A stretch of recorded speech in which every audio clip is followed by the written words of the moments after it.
post game, I tend to let Sky do the interviews with you, because such is the interest with us.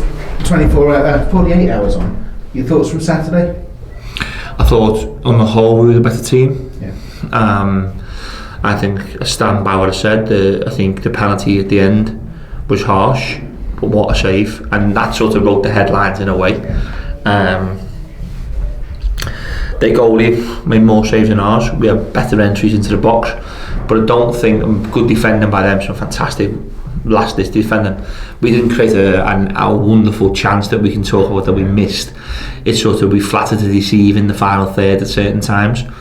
But I think on the whole, when you come up against a team that would have probably gone, I think it was at a point or level with the top six. Definitely they would have gone level in the top 60. Yeah. So it just shows you that it was a good performance. The defensively we're very sound. The goals just dried up a little bit. Yeah, it's funny enough. I've been speaking to our local media saying that when we win 4-3, I'm getting told that we don't defend well enough, and in big games we're going to lose because we concede too many. And the big games when you don't concede, you're never going to win because you don't score enough. I think we showed a real calmness. I think if these results came in the midst of the run that we were on, everyone would be raving over the fact that we weren't getting beat to the big teams but beating everybody else. And that would have been a positive spin on it. We know we need to do more. We're not sitting here saying we're right. We know we have to be better in the final third if we want to be successful. We know we have to win some of the bigger games if we want to go out the league.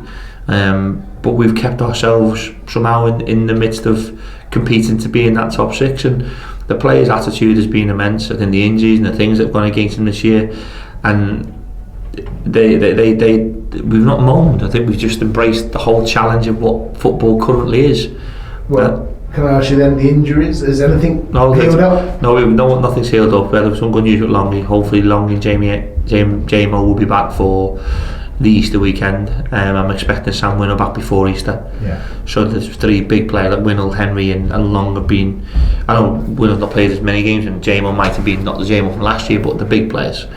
They are big players, and hopefully Elliot Lee will be back for Saturday. So I hate to ask this, any new injuries from last Saturday? None. So Jamie Hansen looked like he was treading water at one point, but he was having to play Saturday, Tuesday. Yeah, he got cramp, and but we recovered really well actually. When we brought him off, I was alright. So it was just a case of just, we're in a good place, Chris. I think the positivity around the building is very good. We know it's a big game tomorrow for the fans, we know that, but it's just a bigger game because we can get close to the top six as well, and that's the football club's mentality. And it's not disrespecting the competition of the individual games that you'd be involved in. Derbies are about one group of people, fans, and they're not there. So it's a game then. We feel it, we know they're at home watching, we want to do well for them, but there's nothing better than a derby when you've got fans in a stadium. Do you have to generate the passion from within, I guess? But I think if you looked at our players over recent weeks as well, I think our passion's certainly been there. I don't think they can show any more because it's Swindon. I think it's keeping that same level of concentration, same level of intensity. Someone asked me a really good question on it won't be me. a friend of mine who was in the game. He said to me, do you think the way you play is harder now with all the games? I said, what do you mean? Defensive mind of me. I went right to the back foot. He said, where you're about front foot pressing, energy, and a style. He said, Karl, I love watching your teams play. I love the energy. I love how you press. I love how you take games to teams. He said, but he doesn't know whether does that constitute being able to do it week in, week out in this current football league season. I think we were talking about Liverpool and about how they pressed, and we watched Man City and Liverpool, and we spoke on the phone, and he said, I'm watching City who play with that front foot press, and where Man United sit back and play on the break and look like they have more energy in the game. And I thought it was one of them questions that it got in my head all night. And I was thinking about it all night. But to change the way you play, but excuse the devil from the side of the camera, you've always got a plan B, haven't you? Yeah, we do. Funny that, we had the conversation about that. Yeah, we do. At certain stages, yes, we do. We can play deeper. But we play with an edge, and we play when we want to press people and we want to get in people's faces, we want to make it difficult for them, and we want to be on the front foot. We tried to sit off teams. We did it against Crewe, and we did it against Swindon for the last 20 minutes, and we tried to keep our shape.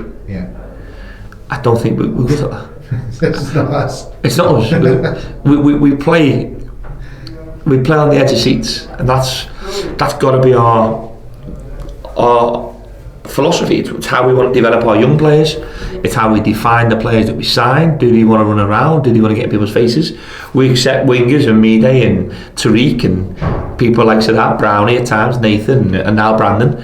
Okay, sometimes that's not their makeup, that's not their personality, but the different types of players. But generally, we look to recruit throughout the football club players who want to run forwards, and that's.